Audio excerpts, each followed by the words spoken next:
Rick and Mary Unstoppable Author Interview Series. This week we have our special guest, Daniel Aaron. Daniel is the author of the book, The Art of Spiritual Leadership, 48 Laws to Transform Your Life and the World. So get ready for an exciting interview. But each week at this same time, we interview inspiring authors from all over the world on all different subject matters, taking this message of love and joy and peace and harmony to the world. So that's kind of our mission. And I want to thank Mary West, our producer, and also thank Valerie Harris. So let's dive in and let's begin this interview. I'm going to read the introduction from our author. Daniel Aaron is an author, professional keynote speaker, spiritual teacher, entrepreneur, yogi, investor, and father. He has devoted his life to understanding the human patterns that create suffering and how to change them. Through his training and transformational events, private coaching has led thousands of people from all over the world to live a brighter and more fulfilled lives. He has teaches at the Omega and Esalen Institutes and founded an internationally recognized Radiantly Alive Center in Bali, Indonesia. In 1995, Daniel experienced a spiritual awakening, which compelled his dedication to human potential. He became obsessed with learning, growth, transformation, and committing to create a new paradigm of vibrant living for all beings. He's hardcore about awakening and helping all of us to a greater freedom, love, and happiness. His experience includes decades of teaching and training with modern masters, ruthless personal and spiritual development, radical therapies, courses, mentorships, and enlightened teachers. His own constant self-inquiry most commonly derived from the ordinary human challenges of his own commitment to kindness, authenticity, and mastered service, parenting, founding, running, and selling his small businesses.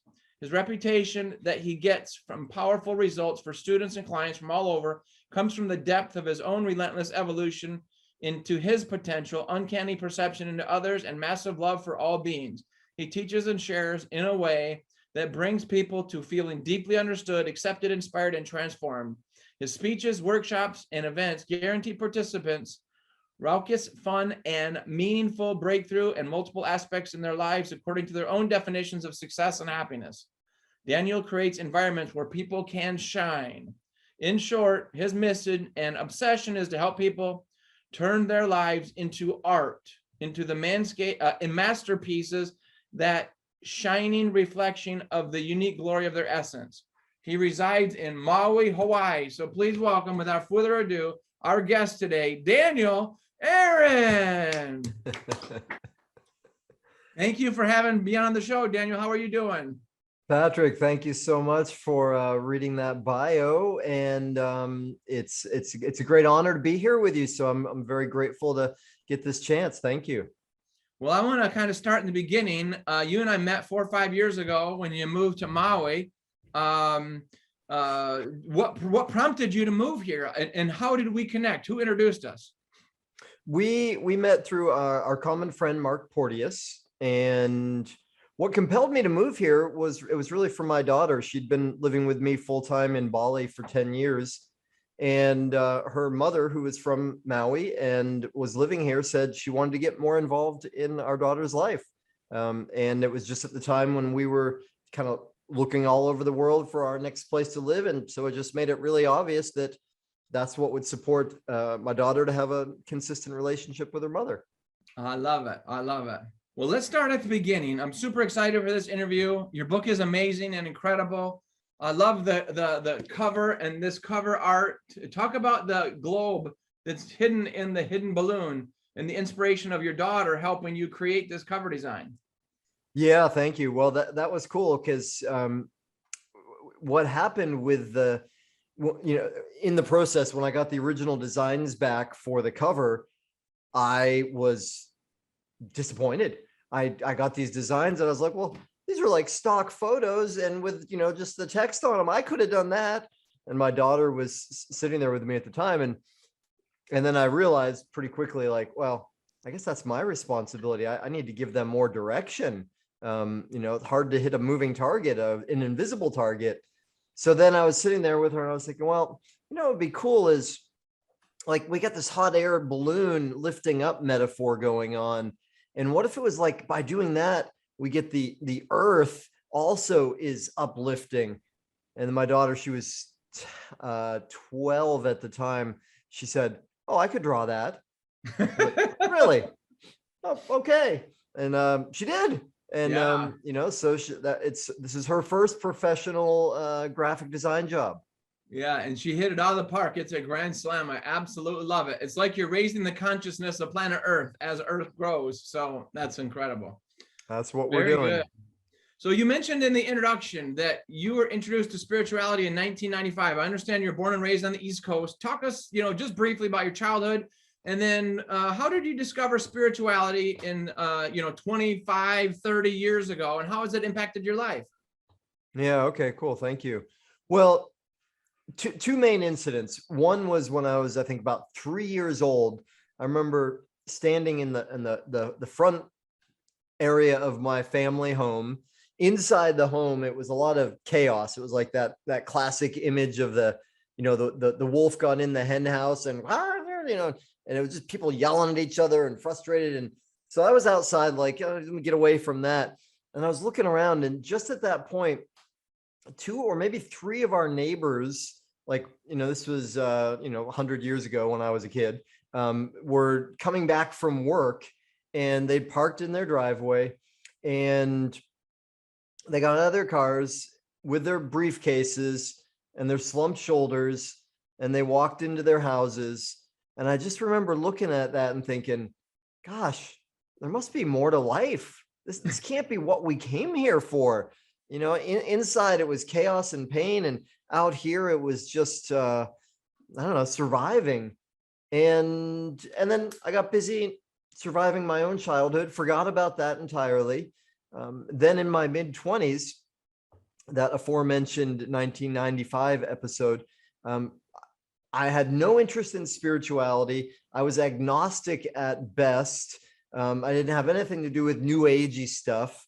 And nonetheless, it was like God grabbed me by the hair. At that point, it was on my head, not my chin, lifted me up and said, "Look, man, there's more to the world than you've been seeing." Yeah. Wow. So it was like And an it was awakening. It was like an awakening from God. it was an awakening from God. And that wasn't even a word I could have used at that point in my life. I was like, I don't know about that. And I didn't want it. I wasn't looking for it. And yet it completely changed my life. It gave me a taste and a feeling for human potential, for beauty, for the divine, for love. And it also wiped away all my previous understandings of how the world worked. So it was incredible, and it was confusing, and left me depressed. I was like, I don't know what to do now. When I came out of that, yeah, sometimes you have to have a breakdown to experience that breakthrough. And I think we've all had that broken down, feeling.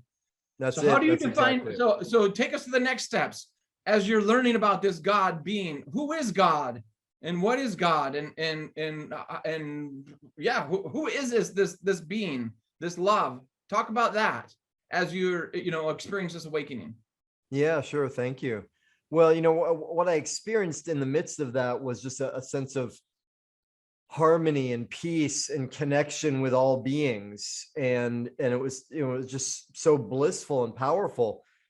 And then when that kind of faded, I was like, how do I live that ongoing? And when I came out of the depression, then I was like, well, I better learn what this being human is all about. So that's when I found out about and got into personal and spiritual development. And I just got obsessed with it. I was like a kid in a candy store.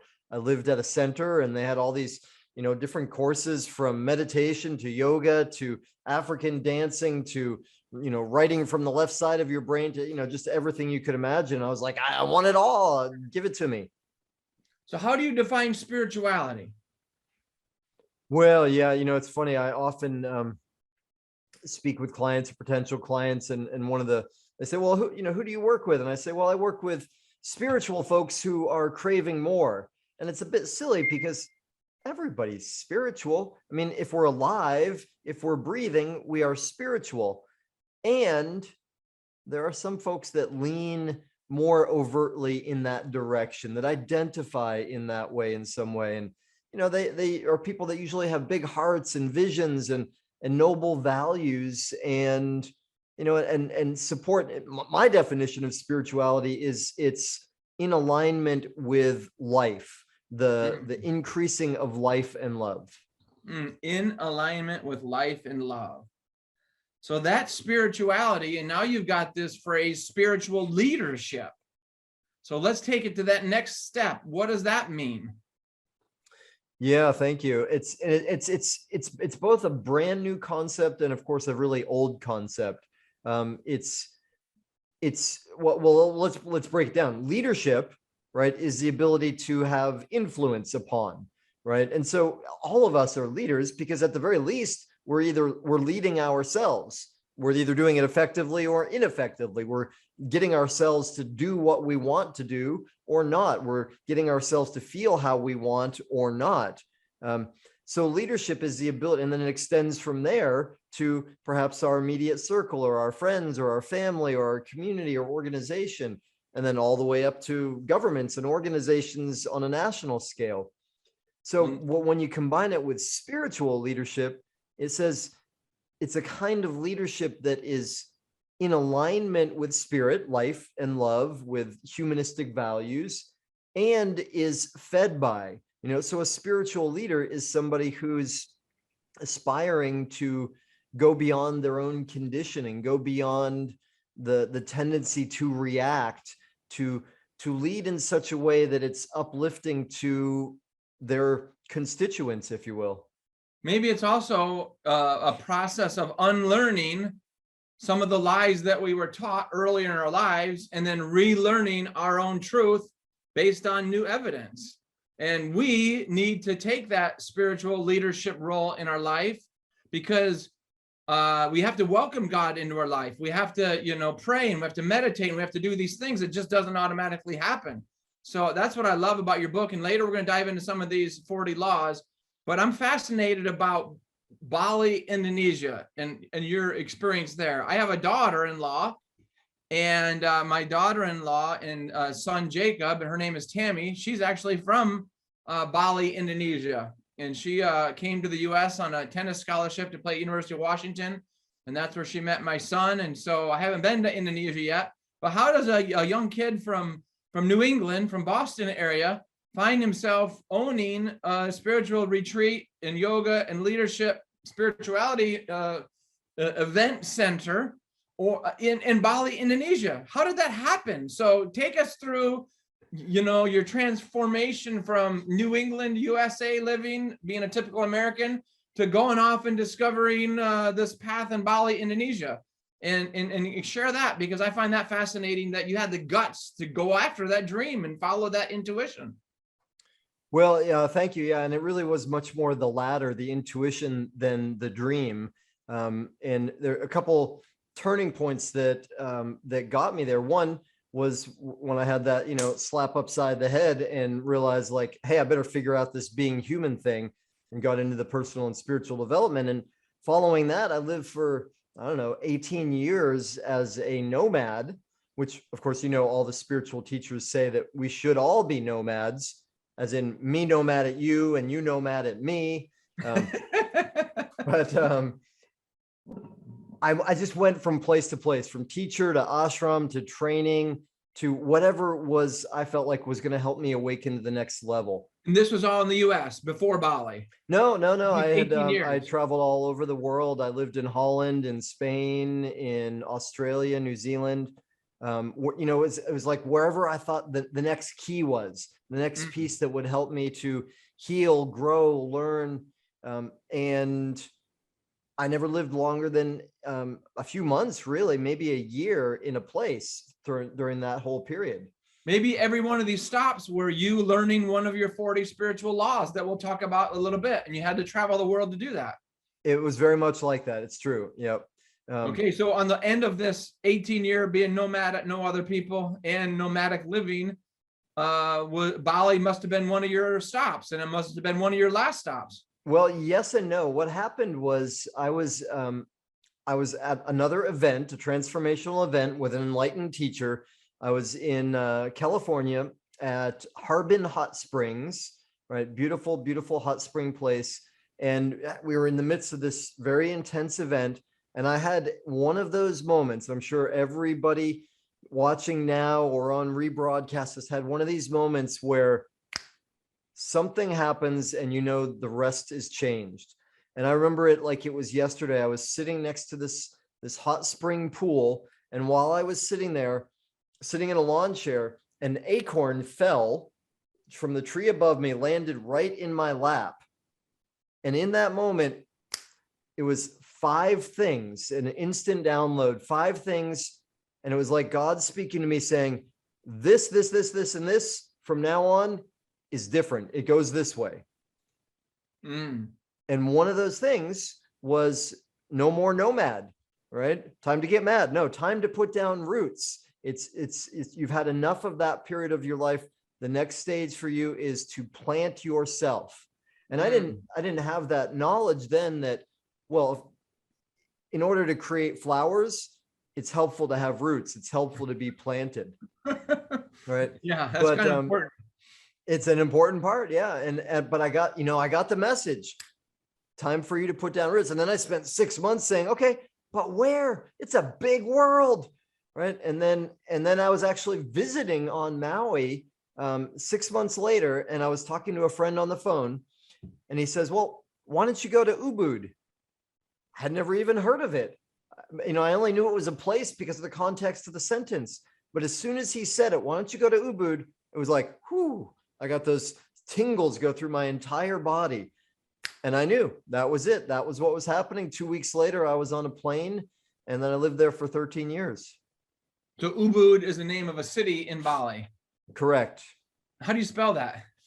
UBUD. Ubud. Wow. Ubud. Yeah, and more like a village than a city, although it's grown a lot in these years. Okay, so what year did you arrive there? And then how many years were you there? And at this yoga retreat, spirituality center, what did you coach and teach? Talk about that process. Yeah, thank you. Well, I think I went there in 2004 or so, and I remember pretty clearly because there was a really big tsunami that hit and affected a lot of Southeast Asia. And I arrived there shortly after that. And when I arrived there, I didn't speak the language. I didn't know anybody. I had 2 suitcases worth of stuff. But I did know that I had been coaching and teaching people already for many years, albeit in retreats and here and there. And I knew that I wanted to, again, plant myself in a way that I could be of ongoing, more consistent service to people. So I started teaching yoga classes, one of the things I did. And at that point, nobody was doing that in all of Ubud. And it was like an overnight sensation. People just started coming, and people from around the world. And that led to starting to offer retreats and yoga teacher trainings, which were really just transformational events, personal and spiritual development events. And that I always felt like I was just a shepherd to something else. Like there was this energy that was there for people to come tap into, transform, grow, and then spread that out into the world in their own ways. And then, a few years into that, somebody offered me some space to build a brick and mortar center. Did that as well. That was an incredible project, and just kept going like that until we left there in 2017. Wow. So you were there from 2004 to 2013 years. And you must obviously learn the language and fluently speak Balinese now, or at the time? Yes. And it's not obvious, though. It's funny because there's enough people. I was amazed at some of my expatriate compatriots who never learned the language. To me, that was just baffling because I don't know. I always feel like wherever I live, I'm going to do my best to learn that place, including the language. And my daughter, she grew up there, so she speaks fluently Indonesian and Balinese and some English too. Wow. And now here, you and I are in Hawaii together. We're trying to learn Hawaiian and a little bit of Pidgin. And, exactly. Pidgin's a little bit easier than Hawaiian. Mo better. Wow. So 17 years later, you moved to Maui. You've write and published your book. Your coaching business has been thriving. You've been doing that internationally for all of these years. So what motivates you? What motivates you today? Well, gosh, I mean, there's a lot of suffering in the world.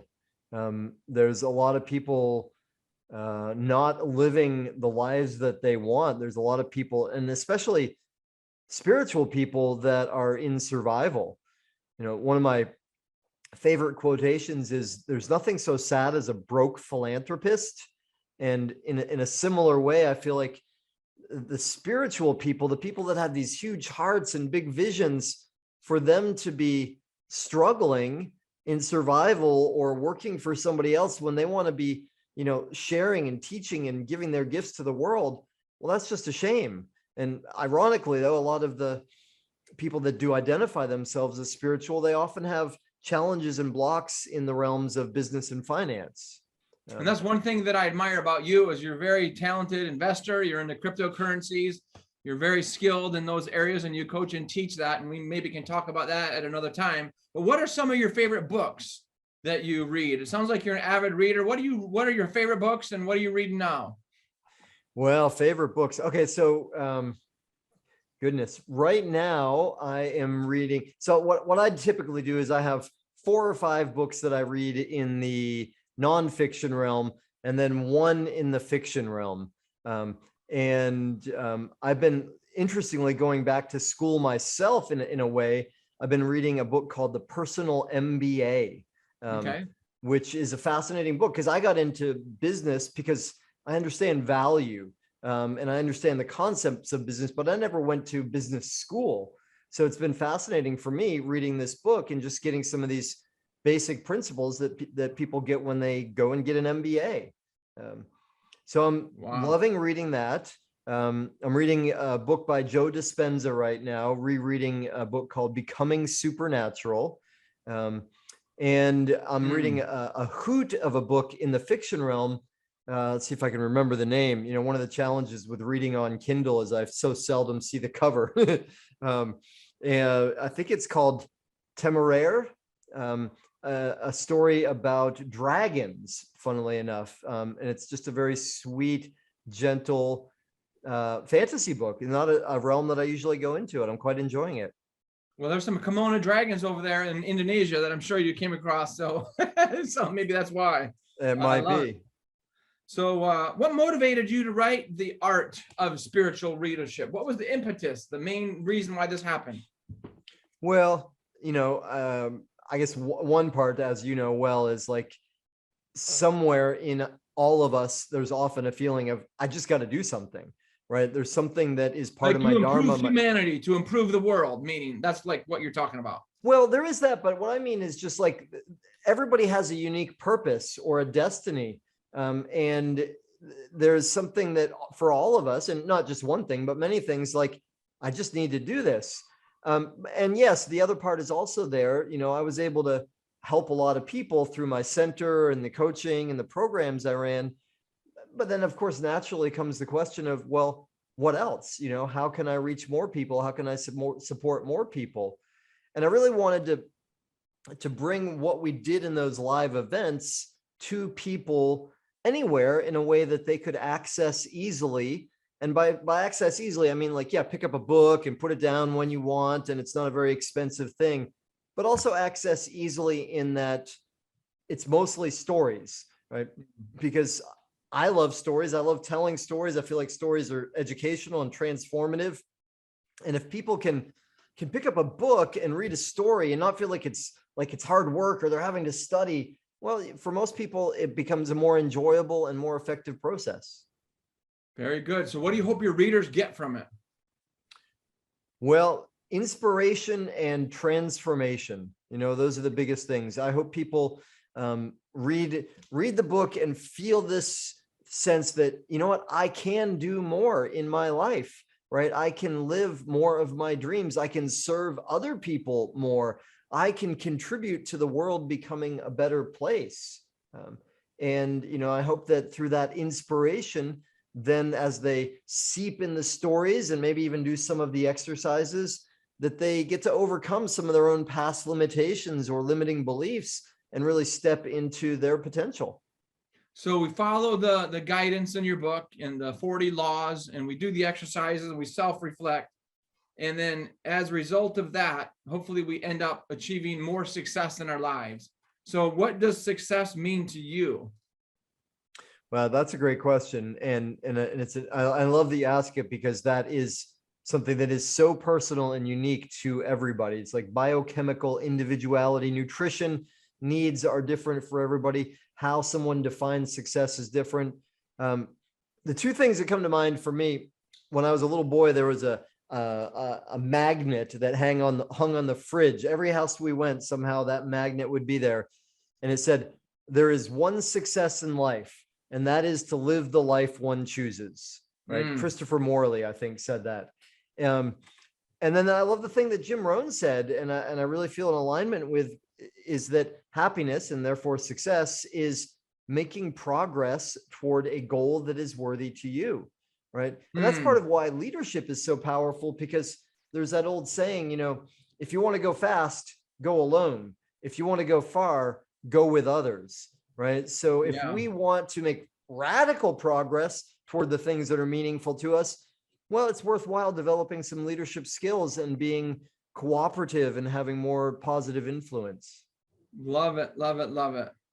So what is the mindset, and how do you work with it for yourself and with your clients, this mindset that you're talking about? Yeah, and that's a great question, because mindset is so often these days misunderstood. It's so commonly used. It's like the word love or meditation. You hear that word, either any of those words, and 100 people have 100 different ideas of what that means.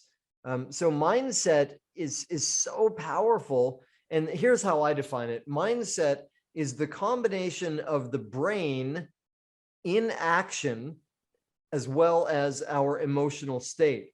So it's the combination of our thinking process as well as our feeling state, right? So it's how we think and how we feel all wrapped into one. And it's so key to everything in life, because it affects how we see the world, right? If I'm in a mindset of a victim, the world is against me, life is hard, I'm never going to get anywhere. Well, everything I see out in the world is going to be like it's coming at me. It's going to be like it's out to get me somehow. If I see, like the great quotation from Einstein, fundamental choice is, you could see that either everything is a miracle or nothing is a miracle, right? And we could see the universe as generally friendly or generally antagonistic. So if we cultivate a mindset where we are empowered, where we are creators, where we are at cause, where the world is for us and with us, and life is happening for us rather than to us, well, then we are empowered. Then we can create anything we want, and there's an uplifting force to our very being. Wow. Wow.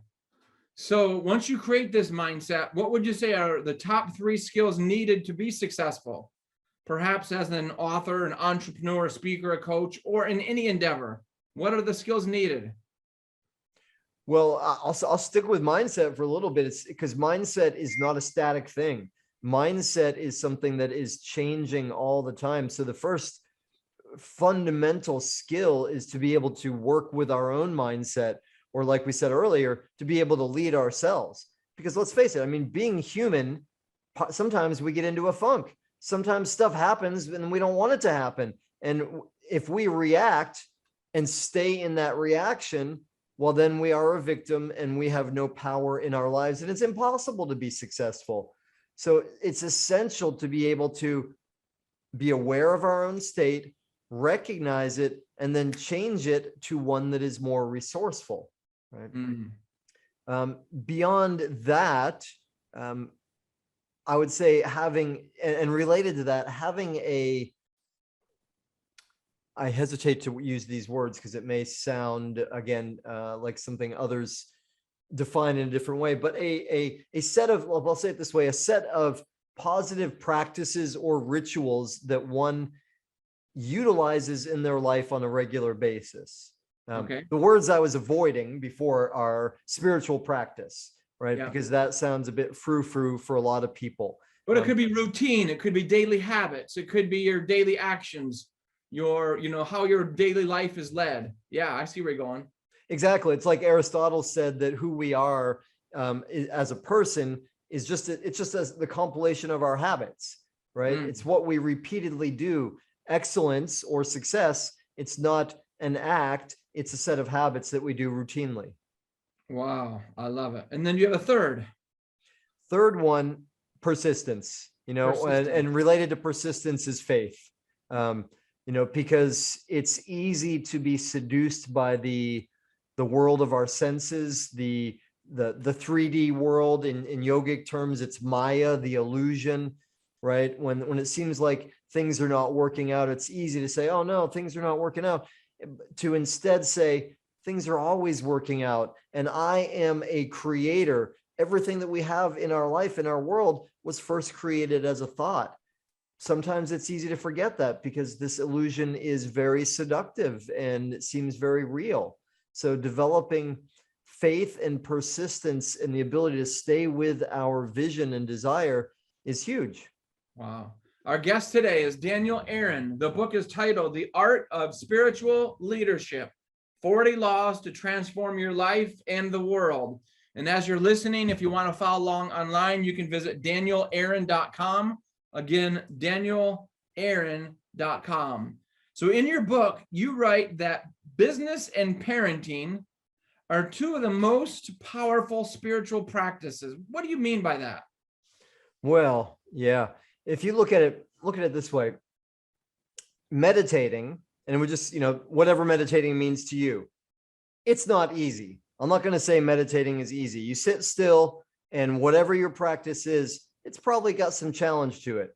Still, even if you're sitting in a cave in the Himalayas meditating, that is easier than dealing with a 6-month-old kid who's just woken up for the 8th time for the 100th day in a row. You're exhausted and you have no idea what this thing is trying to communicate to you. It's just wailing again. And just for God's sake, go to sleep. Would you go to sleep already? Yeah. But we got this invisible force called love that's in the midst of that. So, most of us are not going to shake the kid. We're going to just say, all right, let's try this. Let's sing a stupid lullaby. It forces us to a level of loving accountability. And business is the same thing. It's easier to sit in a yoga pose, even if it's challenging and you're sweating, than hiring somebody or firing somebody or getting to the end of the month and it's time to pay the payroll and there isn't enough money in the till. What do you do then? That's a different level of challenge because of the accountability. It forces you to say, how am I going to deal with this?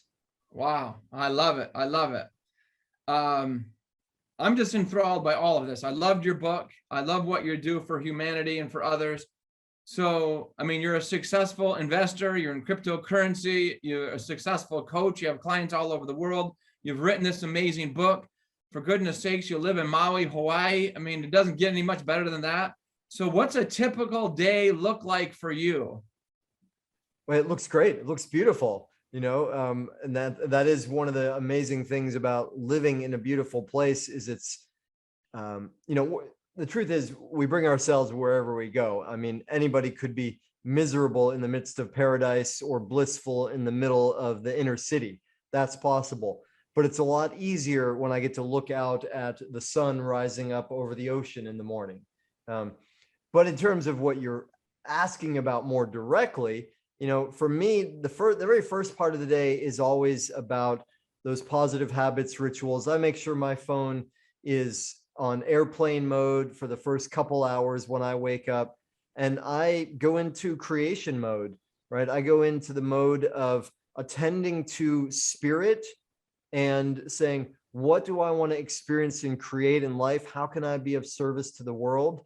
For me, I call that the creative dynamic inward process or quantum meditation. I have some time where I move and challenge my body. Usually it involves yoga, jumping on a trampoline. And then I get into what most people would call work.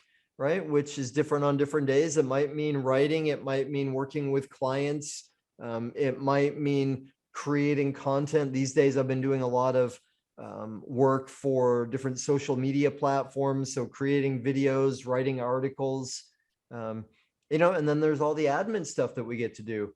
And for me, I still have, I have a teenage daughter who's with me half the time. So there's a lot of energy goes into that, and specifically driving. So I get to do that and, work with people and help them on their business. I get to live the life that I choose, and that's an incredible blessing. You are doing that quote that you read on that refrigerator as a kid, and that is, your success is defined based on how you've chosen to live your life. All right, I want to dive in now and talk about how does one actually adapt, create, evolve, participate in the art of spiritual leadership. So can you take us through a handful, 4, 6, or 8 of maybe some of your favorite of the 40 transformational laws? What would be like 6 or 8 of some of the favorite transformational laws that you write about in your book? Sure. Yeah, I'm happy to. Well, I mean, let's start with number 1. It's not number 1 for nothing. And when I first conceived of this book, I conceived of the laws using the word axiom. So if somebody reads the book, just to make it more clear, axiom and law, they mean the same thing. And it's what it means is it's a truism. It's something that is undeniable. It's a law of the universe, a law of spirit. And the first one, and this will be a little bit of a spoiler alert, but it's worth it anyway. This one we can spoil. This one came to me when I led my very first yoga teacher training, which again was really thinly disguised personal and spiritual development. And I didn't really know what I was doing. I just knew that, hey, if we come together with a common intention, right? The Hindus call that satsang. Jesus said, when 2 or more gather in my name, if we come together with a common intention, do some powerful practices together, then there's a good chance we're going to evolve, that we're going to feel better, that we're going to be enlightened. We're going to be lighter than when we started. So I just did my best with it to say, how can we give great value and help these people, right? We had, I think it was 20 brave souls who joined the very first one that I did, 28 days. And at the end of those 28 days, I collected a lot of feedback from the participants, right? Like I wanted to know, what did they love? What had worked well for them? What would they change? What would they improve? What were we not seeing? So a couple of days later, my assistant and I read through all of these forms, and we had these people write out like 8 pages each. We read through all of them, and one just like blew me away. And it was this guy, Marcus. He was a Austrian guy, real thick accent, and not what you think of as the typical yogi. He was big, strong guy. He was not very flexible. He was not into new agey stuff, kind of the contrast of what you think of at the hippie yoga studio. And what he wrote on his feedback form is, he said, this is not an ordinary teacher training. And when I read that, I was like, uh-oh, what's coming next? And then he said, this is a training to learn that you are amazing. I was like, whoa, really? I didn't know that. That's awesome. Yeah, I mean, I wouldn't have thought of those words, but that is the bottom line. And I remember, what's your number 1 law? That you are amazing. Yeah, but it's a tricky one though, Patrick, because if I say, Patrick, you're amazing, well, you might already know that. You might have done whatever healing inner work you needed to, or just maybe you always knew it.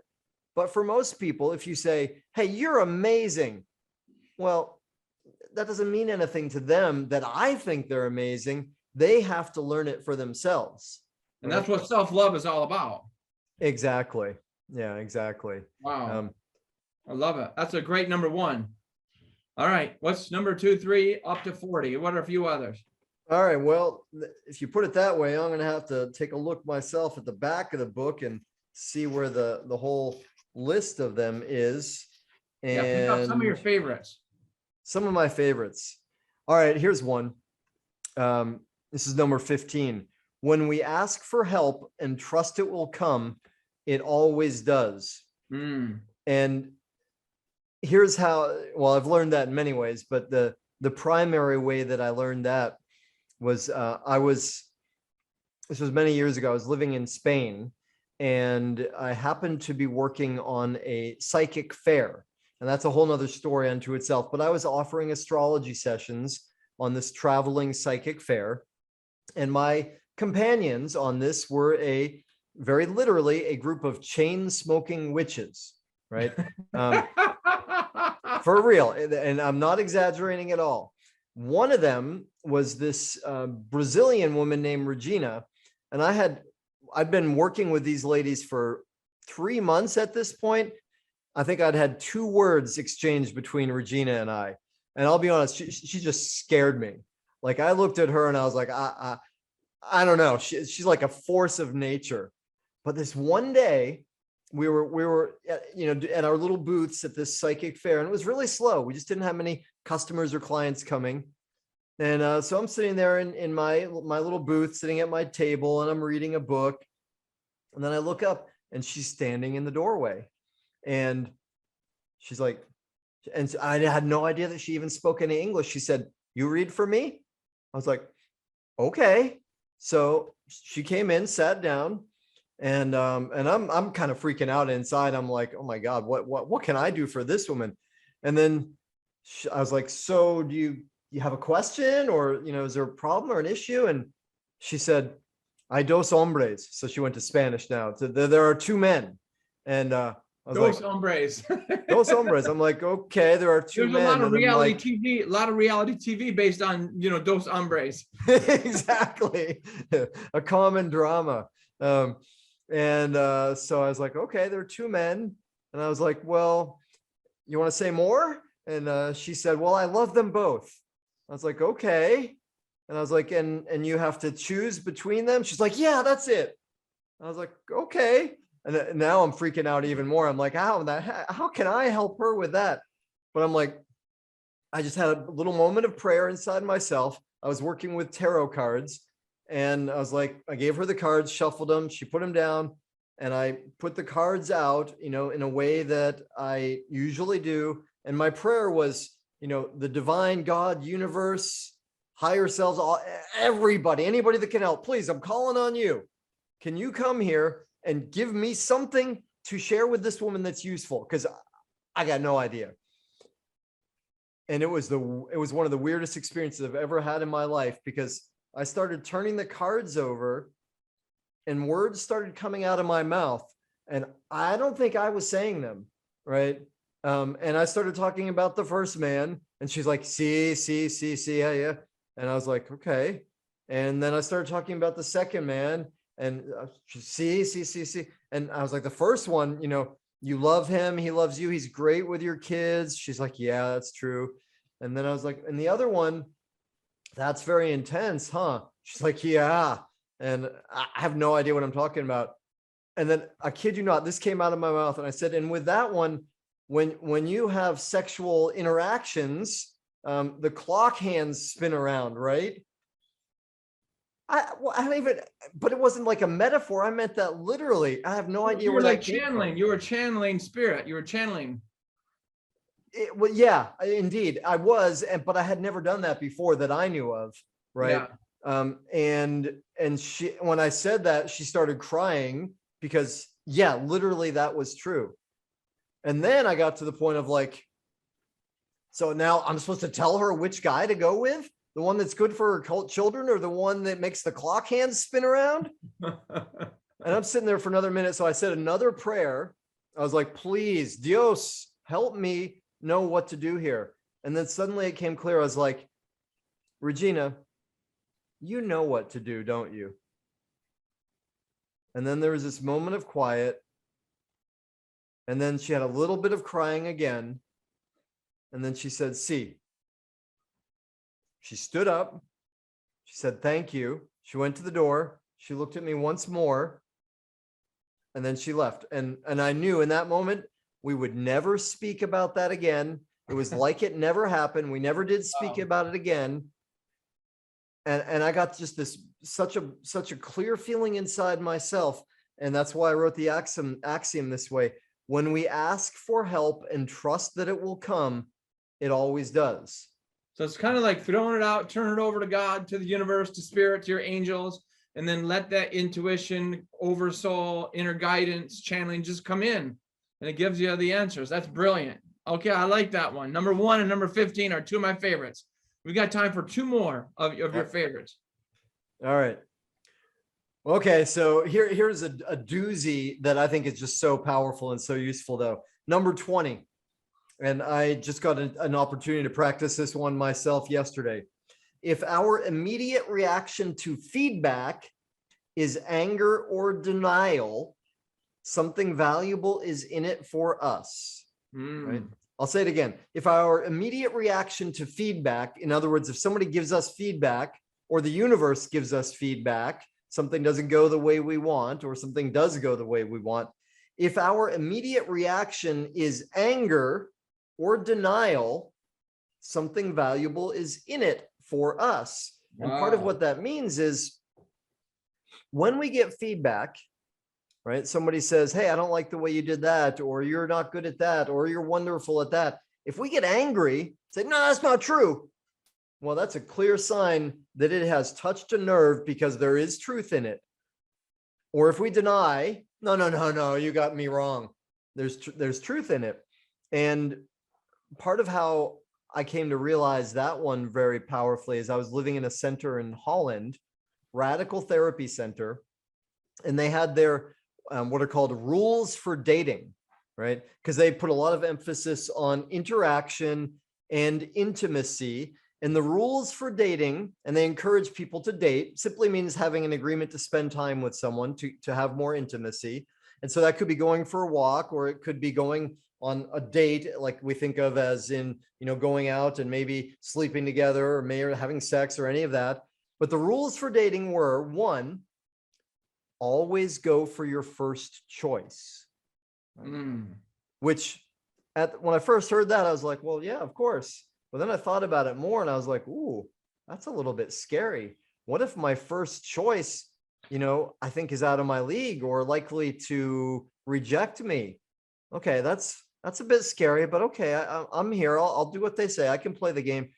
Rule number 2, though, was even worse. Rule number 2 was, if somebody says no, ask them why. Right? So someone says, oh, no, thank you for the offer, but no, I don't want to go on a date with you. Then you say, and why is that? And, to be fair, there's a common understanding that we care about each other, we're not going to hurt each other, and that we are going to be honest with each other. And there was an amazing thing that I got to experience from the side there. There was a guy named Manfred, who was a big, strong German guy. I thought he was like the man, I was like, oh, if I could be half as masculine as him. And he took a shining to this Israeli woman who was there, and he went and asked her for a date. And I was thinking, she's going to say yes. Yeah, watch this. And so I knew, I was kind of watching, and she said no.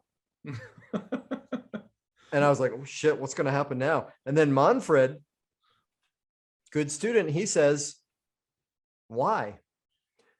And the woman, amazing, she said to him without pause, she said, well, when we hug, I feel like you're trying to take something from me. It doesn't feel good. Wow. Which was so powerful. And, and I knew Manfred a little bit, and I kind of knew he'd heard something like that before. Right. And, overpowering. He was just so big and overpowering. Well, it wasn't just that. It was also that there was a little bit of objectification, right? Like, rather than wanting to give love, which I'm sure was part of him also, he was wanting to get something from her. Take right? love. Yeah. That's what she was conveying anyway.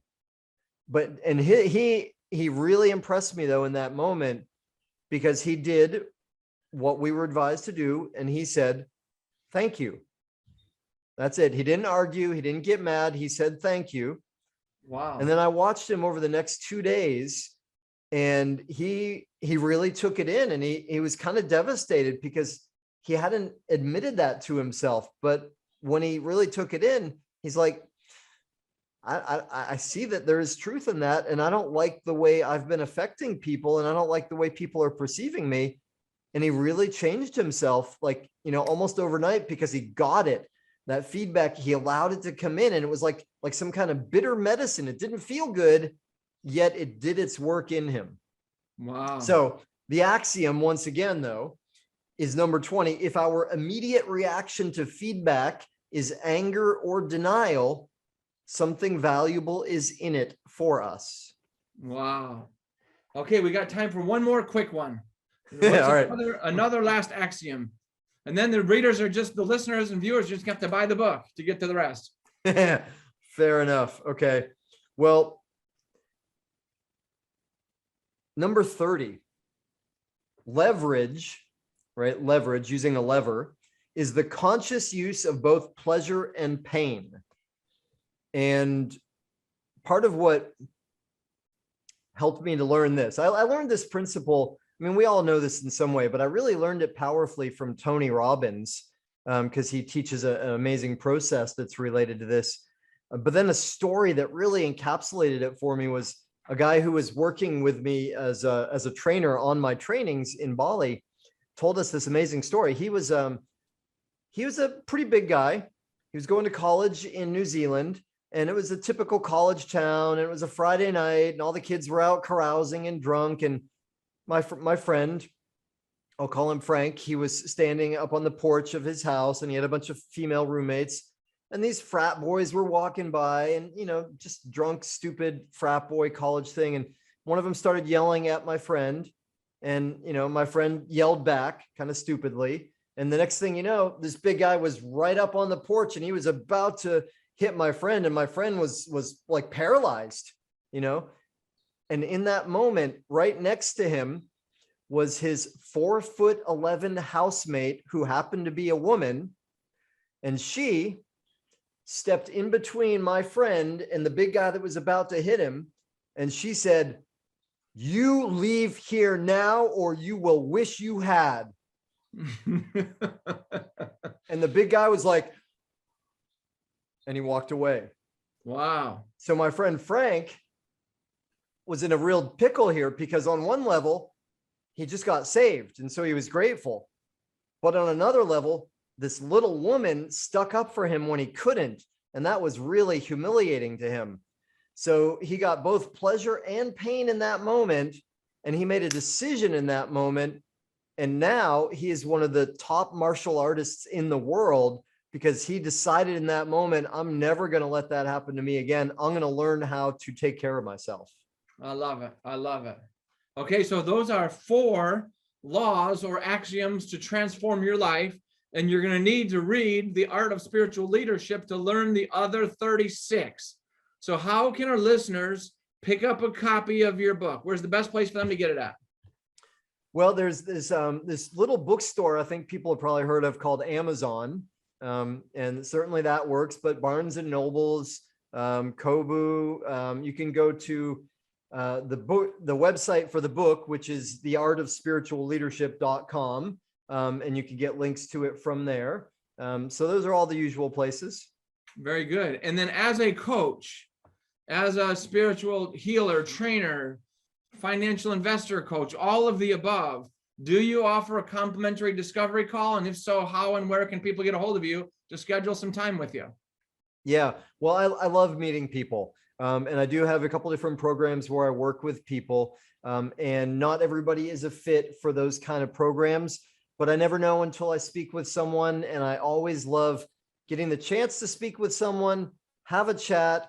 I always promise that whether they are a fit for the program or whether the program's a fit for them, I will make sure that they get some good value from it, because I'll ask some questions that in and of themselves will be transformative. And if I'm not able to be of assistance, I'll tell them that, and I will point them in the direction of some other possibilities. So to do that, you can email me, daniel@danielaaron.com. You can book directly onto my calendar, danielaaron.com/apply. And there are a couple of questions to answer there, and then you'll get a space to come right into my calendar. Very good. I love it. I love it. I love it. Okay, we're going to finish with the question on defining unstoppable. But before we do that, you talk a lot about the art of vibrant living. So what is the art of vibrant living, and how can we all experience that?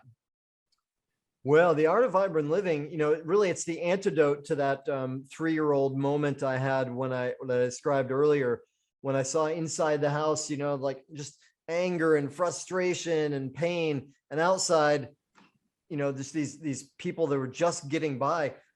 The art of vibrant living is about thriving. It's about living with passion and joy and love and excitement, and being able to live the life we want and feel great about it. And it's not only available to all of us, it's our birthright. That said, it doesn't happen necessarily by following the prescription we get from society, right? Because what we see around us is a lot of survival, a lot of difficulty and pain. So I have my methods for it. I have a program called Living the Vibration of Vibrancy. I teach what I call the core 4, or the fantastic 4 practices, rituals that are necessary to engage in every day in order to create that. And real quick, can you tell us what those 4 are? Yeah, well, we've spoken about one of them already, the CDIP, Creative Dynamic Inward Process, right? That's a few moments to commune with spirit, to be a creator of life every day. Okay. The second one is related to that, and that is breathing for life, using breath in a conscious way. It's so powerful. The third one you will relate to well, because it's what I call writing for vibrancy, which could be called journaling, though we do it in a specific way with certain questions that help to reinforce and bolster our self-mastery and self-understanding. And the last one is super simple. It's move your body, right? There are some ways that are better than others, or more effective, or produce different results. Again, I love yoga, and that practice works really well for me. But I like to run around. I like to get in the cold water. I like to get in the sauna. I like to ride a bike. Whatever form is beneficial and gives you the results you want. We got to get the body in movement and challenge it a bit every day. I grew up in a family where everybody was sedentary, right? And nobody was really happy. And there's a real big connection between those things. Wow. Wow. I love it. I love it. All right. So this program, these interviews are inspired by my producer, Mary West. Her nickname is Mary Unstoppable West. And so shout out to Mary for making this happen and for inviting me to be the host of this show. So thank you so much, Mary. But she is unstoppable in every area of her life. So I want to ask Daniel Aaron, author of The Art of Spiritual Leadership, what does unstoppable or being unstoppable mean to you? Well, the first thing that comes to mind is tapping into our spirit or our soul, right? Because we're all made up of at least 2 parts. There's a human part of us, the biological part, the part that just wants to survive, right? That what I call the human animal. But we're all also have the human spirit part, right? That part that is here for evolution, that signed up for the adventure of spiritual evolution through a human form. And that part is literally unstoppable, eternal, can't be hurt, can't be destroyed. So if we can remember to frequently, regularly, consistently tap into that spirit part, be in communication with our soul, nothing over here is ever going to stop us. This is more powerful than anything, any obstacle in the physical world. You know what? I've been asking all of my author clients this question, and that is one of the most comprehensive, best answers that I've ever heard. So thank you so very much. And I can't think of a better way to end the interview. So our guest today, Daniel Aaron, the website, danielaaron.com. Go out and pick up a copy of this book, The Art of Spiritual Leadership, 40 Laws to Transform Your Life and the World. By the way, the holidays are coming up, so it makes for a great Christmas gift. So let's give a holiday gift. Let's give Daniel a big hand. Thank you so much for being on the show. And Patrick, thank you so much. Oh, go ahead. Continue, please. Well, I was just going to say, can you stick around for a 10, 12-minute Q&A? Absolutely. Be happy to do that. So, and Patrick, thank you for having me. Mary and Valerie, thanks for inviting me and being part of it. And yeah, happy to stick around. All right, so go ahead and hit the stop recording button. I'm going to change this over to the gallery.